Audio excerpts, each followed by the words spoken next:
Hello, welcome to this video. Here I want to show you how to solve 2022 AMC 10A problem 18. So the same problem appears also in 12A with the same problem number. So this problem defines the following transformation of the coordinate plane. Let me see how it works. Okay, so for the transformation T sub k, it consists of two steps. In the first step, we rotate the plane counterclockwise by k degrees.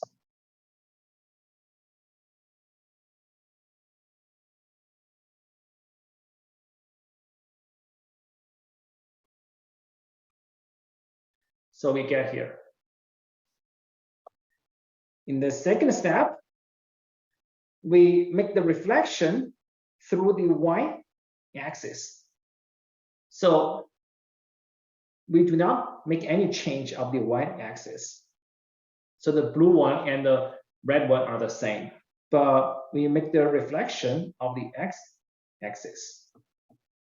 So the blue x-axis is the one after our transformation by taking the T sub k operation.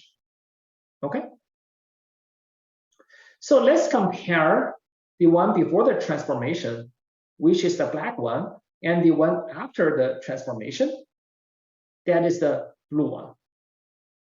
So although the blue one could be obtained from the two steps defined by this problem, but actually this is not an easy way for us to do the rest of the computation. So I want to redefine the blue one in an equivalent form, and we can see in a moment. So our new equivalent definition of the blue one makes the rest of the analysis computable and more operational. Okay. So you can get the blue one from the black one in the following two different operations.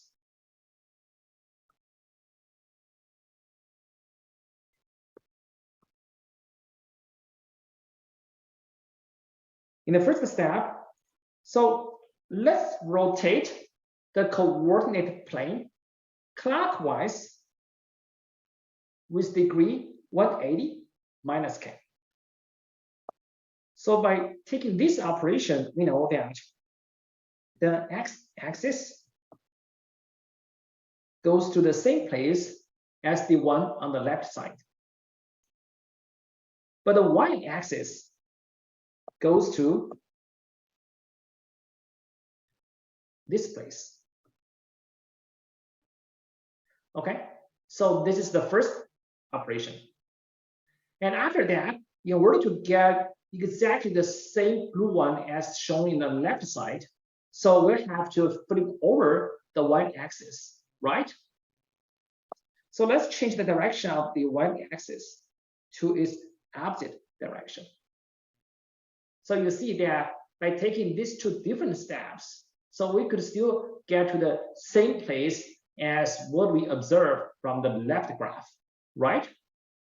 So in our rest analysis, we'll use the operations newly defined on the right side to solve this problem, okay? All right. So the next thing is, this problem basically is making the operations of the coordinate system and fixing the points in the plane. So this makes the computation to be very hard. So the kind of transformation we like is to fix the coordinate system and change the points, right? So let's solve the problem by taking this perspective and see that, so if we fix the coordinate system, what kind of the operations we have to make on every point in the plane that will achieve the same effect. So basically, if we fix the plane, but we change the point, so we should operate the point in the opposite way from operating the coordinate plane, right? So recall that by operating the coordinate plane, in the first step, we rotate the plane clockwise with degree 180 minus k. And then we change the direction of the y-axis. So you will fix the plane, but changing or operating the point. So in the first step, we should rotate the point through the origin counterclockwise with degree 180 minus k. And after that, we should change the sign of the y coordinate of this point, right? So that will achieve the same effect as operating on the coordinate plane. Sounds good? Okay, so let me draw the following graph to show you the idea. Suppose we have a point here. So in the first step, we should rotate it counterclockwise with degree 180 minus k. Suppose it gets to here, 180 minus k. And in the second step, we flip over its sign of the y coordinate. So it goes to here, right? This is the place of the point after making the transformation. All right. So by taking this view of transforming the point rather than the coordinate system, let's see that. So the problem asks us to find out how many operations we need to perform that will allow us to transform one point called 1, 0 back to itself. So you look at the transformations of a point. Actually, it's not easy to write down the new coordinates by using analytic geometry, because we have the transformation, about the rotation, we have the reflection. So I think the much easier way to capture such transformation is to do the analysis in a complex plane, right? So now let's think about this coordinate plane as a complex plane and every point as a complex number, okay? So what operation we are making for t sub k? Suppose this operation is applied on a complex number z. So this is the new number we get. So in the first step, recall that we rotate z counterclockwise by 180 minus k. So it means we multiply z by e to the power of I times 180 minus k. And in the next step, we need to flip over the sign of the y coordinate.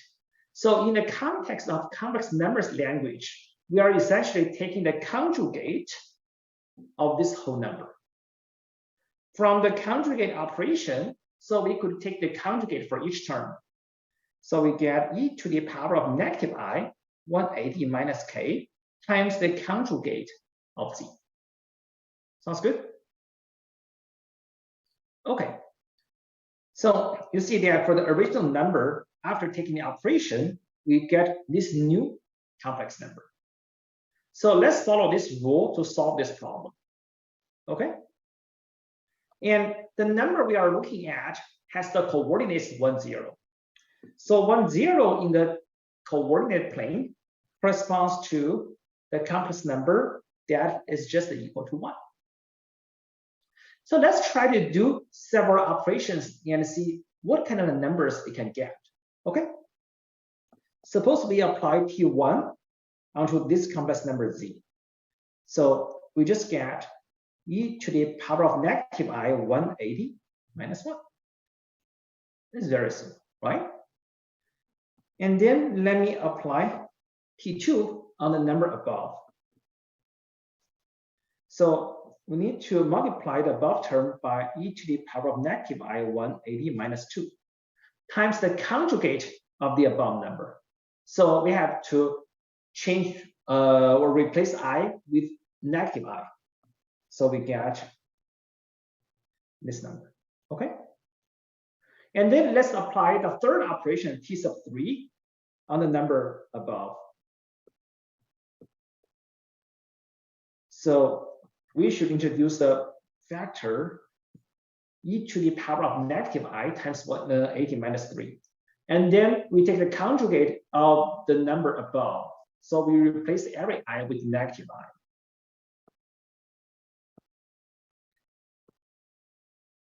Then we get this one. And then let's apply one more operation, T4. So the first term becomes 180 minus 4. Then we take the conjugate of the above term by replacing every I with negative I. So we get this one. Okay. So hopefully now we can observe the pattern about the complex number we get after doing a sequence of operations. Okay. So now it seems that the key thing is, so you look at two consecutive complex numbers. So their exponents have opposite signs, right? So it means that by taking this sequence of operations, we should group two adjacent or two neighbor operations together, right? To form a group. But if you put two numbers as a group, so then the question is, so whether the number of operations we apply onto the original number is odd or is even. Because if it is even, so we could get a good number of groups that any two complex numbers could be put in a group. But if the number of operations we take is odd, so after grouping some numbers, we still have one that is outstanding. So it requires us to do the following two casework study in terms of whether the number of operations we apply on the original number is even or is odd. Okay. For the first case, suppose the total number of operations, recall that we perform the sequence operations T1, T2 up to Tn, right? Suppose n is even. Okay. So then what is the final number we get?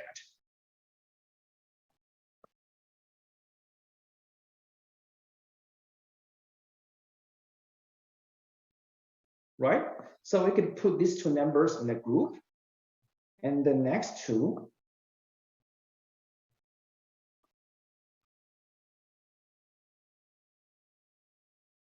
in another group, right? And the last two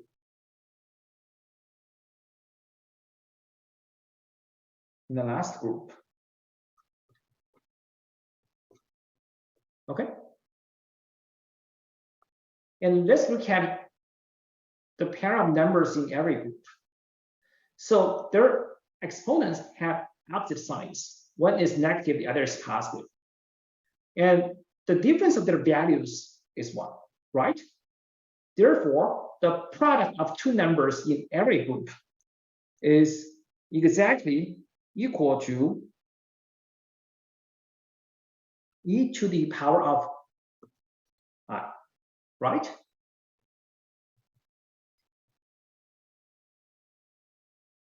So how many groups do we have? Recall that we have n such exponential numbers, and two are put in a group. So the number of groups is n over 2.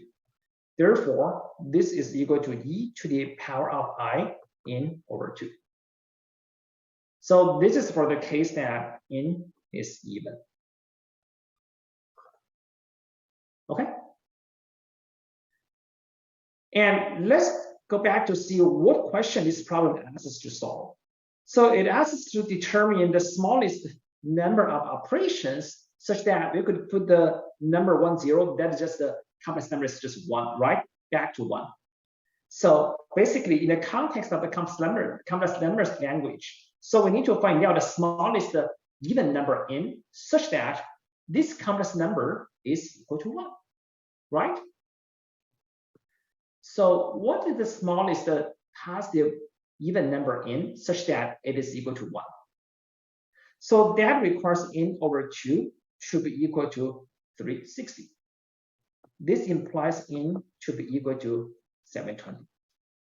Okay. So basically, if we restrict to n that is even, then this is the smallest n. And next, let's look at the second case that n is odd. Okay. So when n is odd,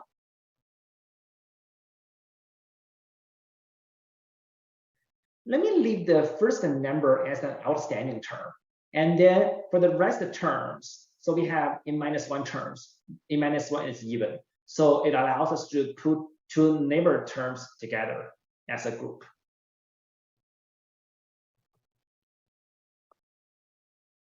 So this one times this one, blah, blah, blah, the last two terms.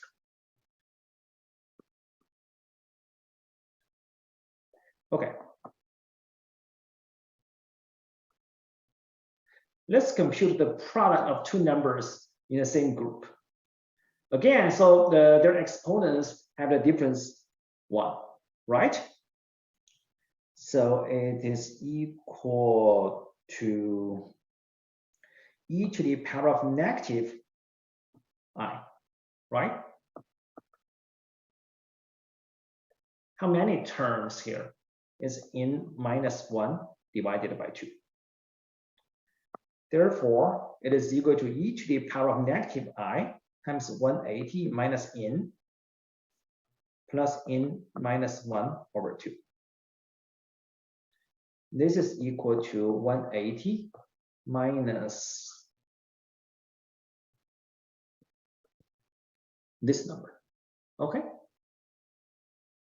So now we want to find out the smallest odd number n such that this exponent or this complex number is equal to 1.